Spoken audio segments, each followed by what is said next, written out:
Hi everyone, this is Jed. For this particular video, I'll be covering the topic of communication, and we'll be exploring really some of the factors that can interfere with healthy communication, that can create some restrictions in our social interactions, our ability to express ourselves in an effective and efficient kind of way. For pretty much everyone, there are experiences in our lives that lead us to develop certain patterns in how we communicate or express ourselves. Essentially, we're social beings that learn and adapt according to our social environment. And this begins from the time that you're an infant, essentially. So as an infant, you have a way to communicate, and that's essentially crying, right? So we all start out wanting to get our needs met and using the crying mechanism to get the attention of our caregiver, who will hopefully pay attention and meet our needs for that stage of development. Now, sometimes at that stage of development, we're actually not getting our needs met when we cry. So you may have a caregiver who's somewhat negligent or not sufficiently attentive. And so at that point in time, that infant or child is learning that they really can't count on the caregiver to meet their needs even when they are crying, even when they are calling out to get attention. So even starting at that very early stage of life, that child may develop a certain subconscious belief, we could say, about what happens when it tries to get attention. So it may have a sense that it's kind of futile, that no matter how frequently or how loud it cries, there's no correlation with whether or not the mother is going to come and feed the child. That's an example of something that could occur. As we become older, communication can become, of course, more complex. It's not just crying to get fed or soothed. It's getting other things that you might desire. It's seeking to be comforted when you're in some type of emotional distress. And of course, the same concerns are present. Is your caregiver going to really pay attention to you? Are they going to consider your emotional needs, your desires, and so on?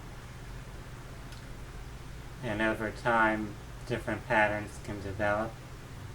Sometimes we're getting our needs met too infrequently, so we're being neglected. And then, as time goes on in our development, there's a greater potential or risk, in a sense, for a caregiver to be overly protective, overly attentive, and that could lead to some form of separation anxiety. So if a mother is not allowing a child to develop some degree of independence, then that child will become overly attached to having that caregiver present, and that's not really healthy either. There's sort of this balance that needs to develop as we mature, as we go through different stages of development, so that we can maintain a certain amount of healthy bonding or attachment, as well as a healthy degree of independence and autonomy. Now, this can affect our communication patterns also. So in some cases, our parents and other people who are close to us are giving us attention and validating our efforts to communicate and express ourselves, whereas in other circumstances or situations, it may be the case that people are not really listening to us, so we're speaking and we're not receiving much consideration. Other people are maybe not able to understand what we're attempting to express, or what our emotions are, what we're feeling.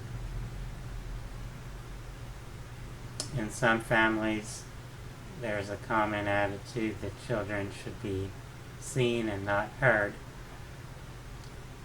So the parents may have very strict or rigid ideas about how a child should behave, about what is healthy or beneficial for the child, and the child's desires and concerns are really not taken into consideration that much.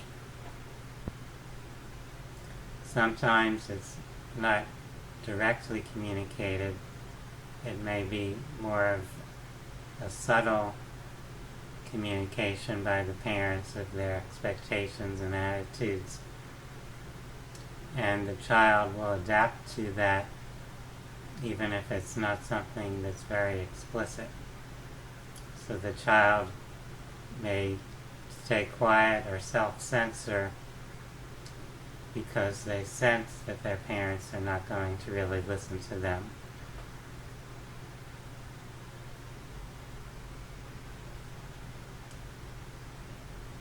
There are also families where children are actually encouraged to assert their needs too much in a way, perhaps, where the parents are always catering to the child and always seeking to meet the child's demands. So in those particular dynamics, the child may actually be very vocal because they will learn to expect that when they are vocal, parents will listen to them and go out of their way to make the child happy or comfortable. So in that case, you could have a child who learns to constantly express themselves and to be sort of self-absorbed, perhaps, where the child will speak up for themselves and people around them will cater to that child, and as they go further in life, they may expect other people in their environment to treat them in that manner, and depending on how other people do respond, it may actually reinforce that rather than give feedback to that individual that you can't always expect people to cater to your personal desires or expectations. Some people, in a sense, through the social environment, can learn to be very extroverted in a way, where they're constantly speaking about themselves or expressing their interests and desires, and others learn, in a sense, to be more quiet, more introverted, more cautious about expressing things. So in that case, a skill that the child develops is to be more of an observer, to pay attention to how other people are acting or reacting, and in a way to protect oneself from any potential rejection or judgment from other people.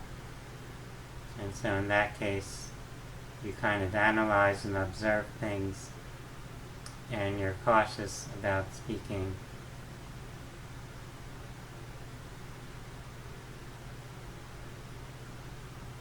This can vary from one environment to another.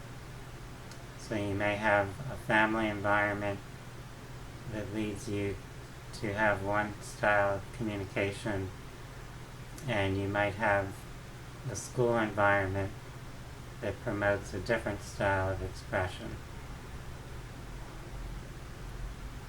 You might also have a family that's very concerned about how you are performing in school, and so in that case you might be cautious about your social interactions in school to avoid getting into any trouble in school, since you don't want what's happening in the school environment to then be reported to your parent or parents, which would have repercussions on how they're interacting with you or treating you at home. So those are often interconnected.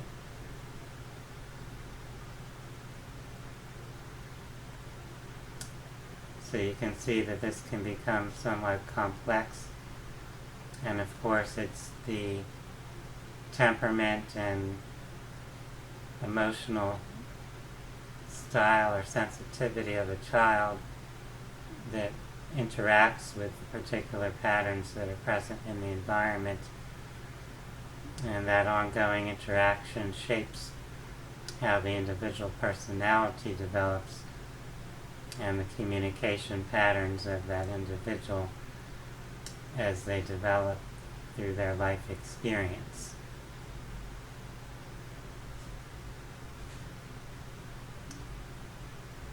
It's often somewhat unsafe to express all the things that you're thinking or feeling, and this is the case at pretty much every stage of life.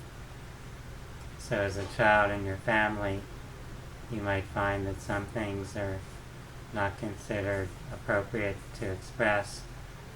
Some things may be ignored or may lead to some type of negative reaction. This occurs at school, and this occurs in your job or workplace when you're an adult.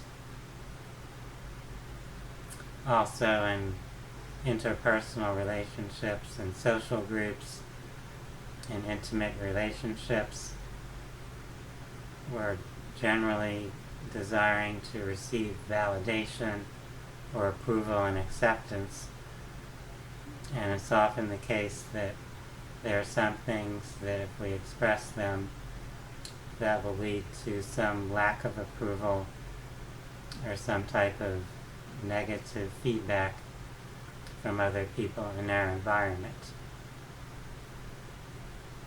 So naturally, we'll censor certain aspects of ourselves, of how we express what may be important to us, what we're actually thinking or feeling. It's unlikely that anyone feels 100% comfortable and safe communicating and expressing everything that they're feeling or thinking. So this is all on a spectrum or continuum of being completely open with yourself in your communication versus being completely closed in and constricted in how you're communicating with others. So we all kind of fluctuate along that continuum at different times in different environments. You'll find some people that may have been very much abused or suppressed in some ways in their early development, exhibiting a lot of social anxiety, where they're very concerned or very anxious about having other people reject them or judge them or trigger some feeling of embarrassment or shame or whatever emotions they might carry.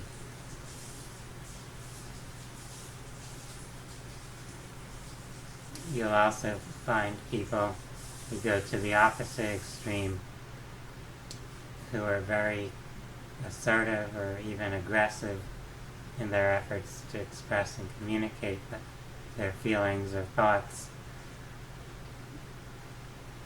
They may feel that they need to go out of their way to verbalize and express things to make sure that people are paying attention to them. They may have felt overly neglected at some point, and they found that the only way to get any attention, to get any acknowledgement, was to be very loud and vocal and to say everything that they're thinking and feeling in order to at least get some response from other people. As we go through life, we're generally evolving in how we express ourselves, since the people around us are usually not always the same people, so we may adapt to different environments, different social groups, different job situations, and so on.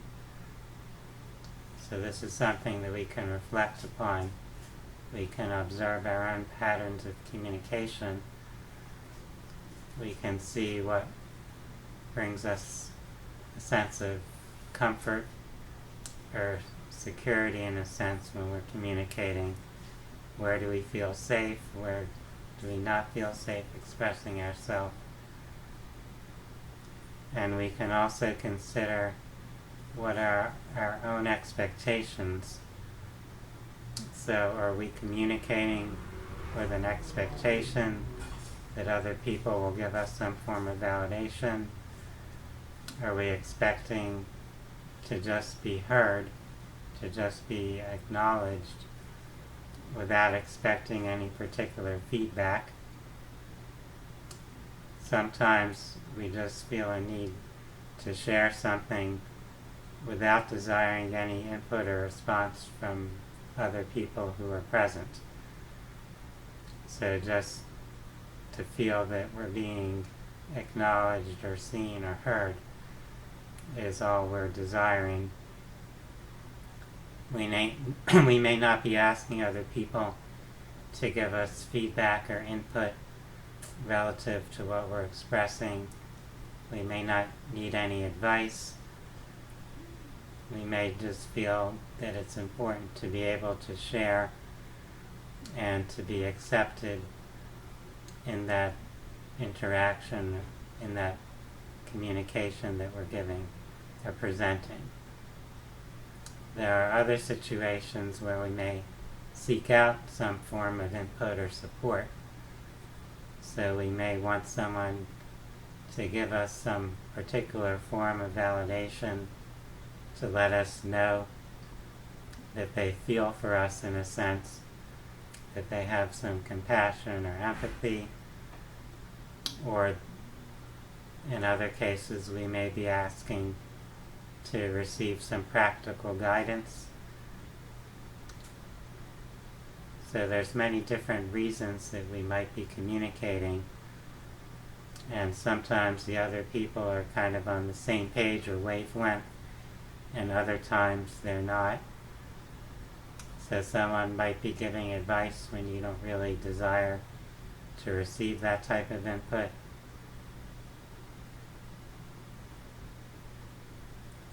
It's not easy for people to always know what you want from your communication.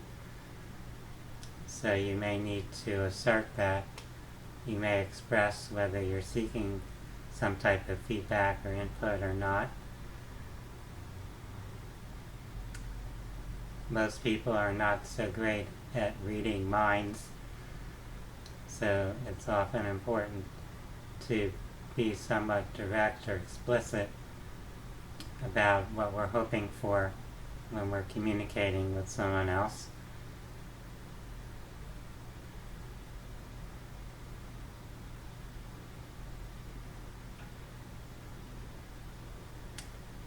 personally, I've found throughout my life that there have been a number of times or periods of time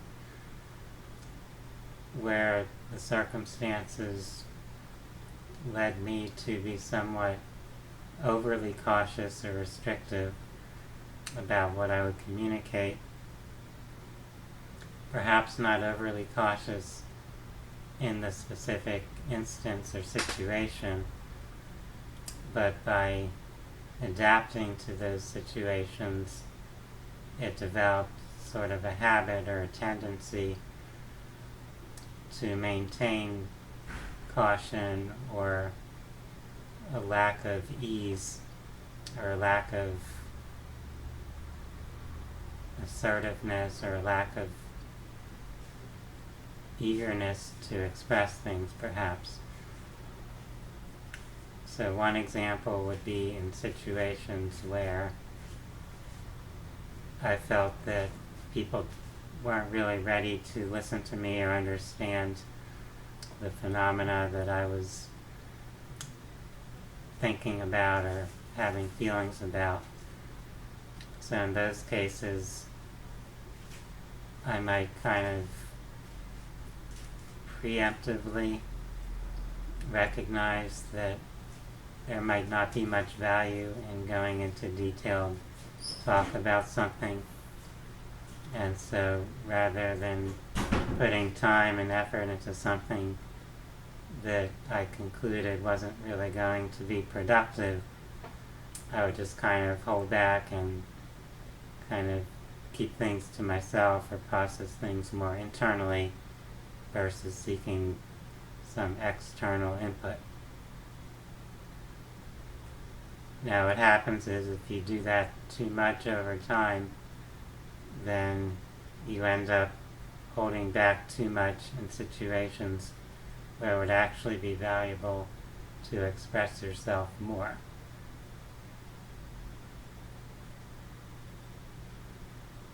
So in early parts of my life, it could have involved expressing things about health situations I was going through, or about things that I might want or desire as a child, where I would, in a sense, know my parents' beliefs, values, and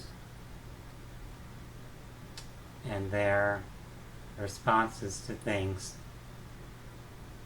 So if I know that if I were to ask for something and it's something that is against the values of my parents and they're going to say no, is it really going to be constructive to voice or express that, to create some type of resistance or rejection from the parent, or would it be better to hold off with that, for example?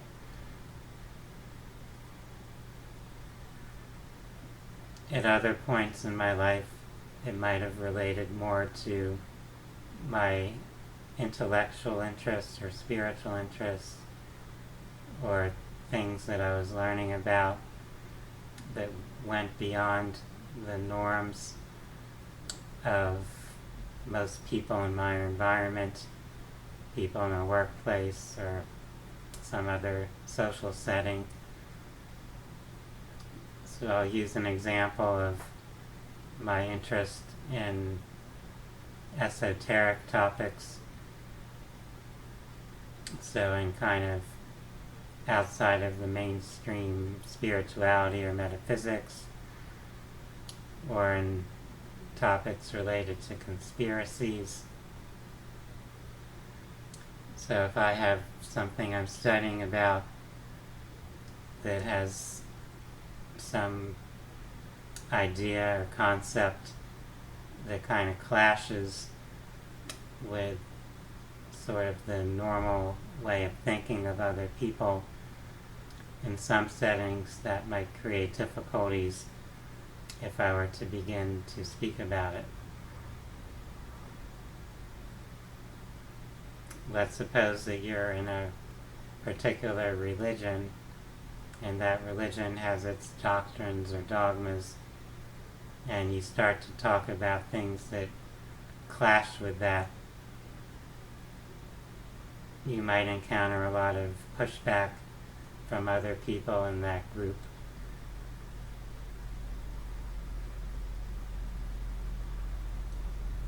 In my own experience, one of the things that I had a lot of interest in starting a couple decades or more ago was the subject of conspiratorial current events in history, things going on in the world that might not be the way they're presented to the general public. I'll use the events of 9/11 from 2001 as a pretty striking example. So at the time that occurred, my initial perception of things was that there was some form of conspiracy, cover-up, collusion, something other than what was being reported to the public about what happened on that day. At that time, if you were to speak to most people in those terms, it would be somewhat upsetting, disconcerting for those people. It was hard for most people to consider the possibility that what their government or media were telling them was deceptive, it was covering up something else. It's hard for many people to consider that some people within the power structure of their government might in some way be in collusion with some type of, well, we could call it a horrible event or tragedy, something that happened of that nature, such as a terror attack on one's country. So just to bring that up in a conversation could create some type of rupture in that relationship, depending on the nature of the relationship.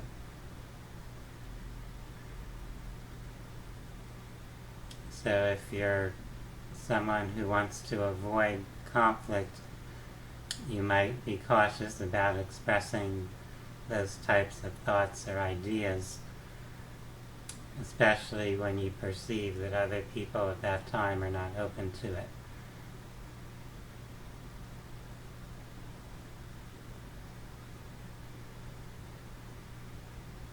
Now, if you have a pattern in your life of often being the one who sees things much differently than those in your social environment, let's say you're someone who has a lot of differences with your family, someone who rejects mainstream religion,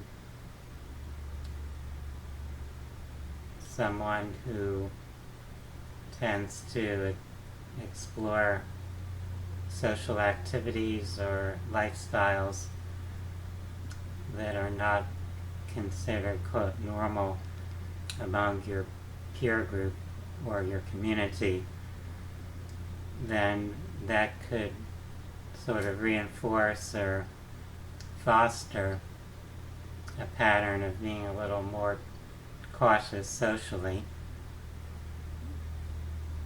So being a person who tends to be an outlier in those regards often correlates with not being the most outspoken or extroverted kind of person,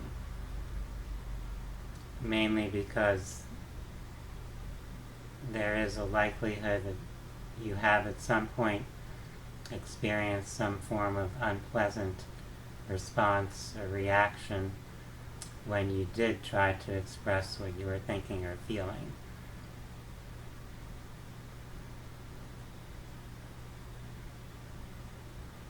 If you find that this is a pattern you've developed, it could be helpful to put some effort into finding circumstances or settings where you do receive some more support or more validation when you do express yourself to help you build that greater self-confidence, to help you feel more empowered in asserting your own authentic feelings and ideas.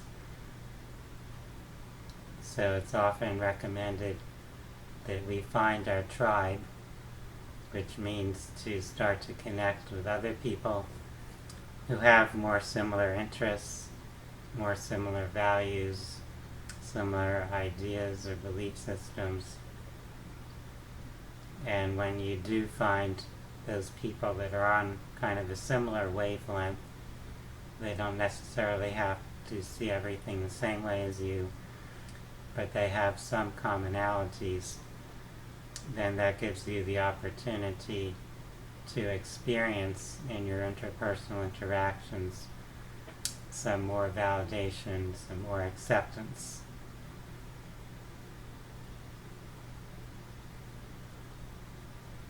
In human society in general, most of us really haven't developed a lot of skill with validating other people, with giving other people full acknowledgement, full respect for their own uniqueness.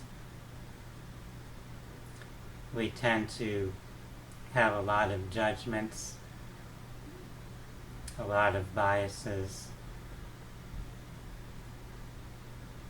So there are some situations where we may be able to easily validate others, but others where that may be more challenging,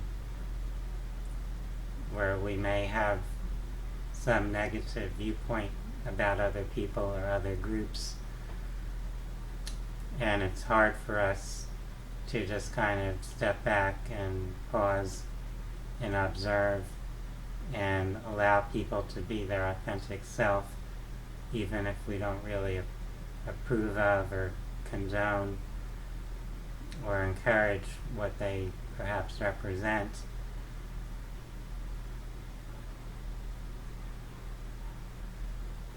So this is a skill that I would encourage each of you to take some time to develop, not just to seek out that approval or respect and support from others, but to practice being the one who's able to provide that to other people.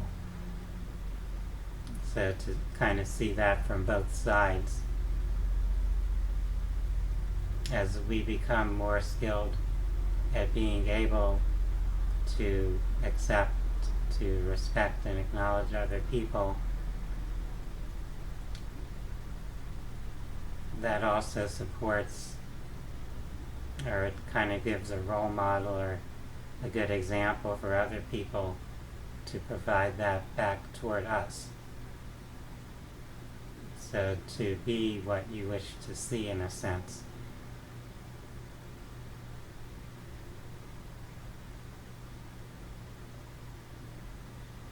Communication obviously is a two-way street, so to speak. So we're expressing ourselves, we're listening, we're kind of creating a flow, a back and forth, and we want to put the energy into it that we hope to receive back.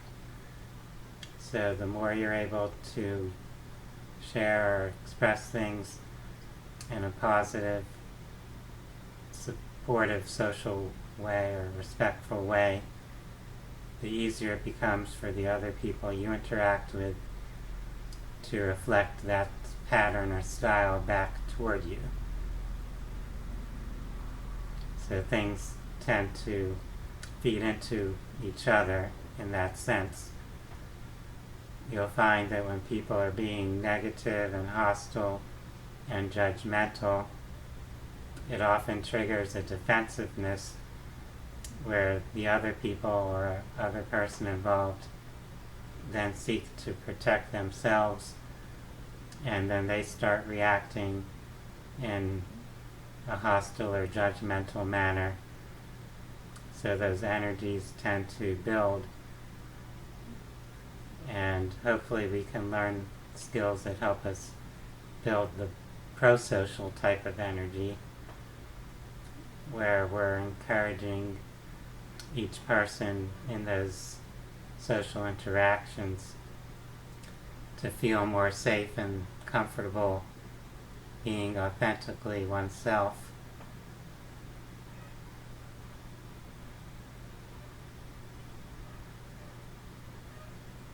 I hope that this brief conversation or discussion has inspired each of you to reflect on your communication patterns and to gain more confidence, more comfort in a sense, in being fully present and being more connected with others.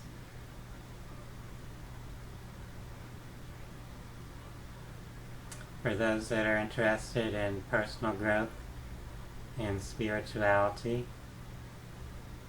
I invite you to view my website, phinsights.com.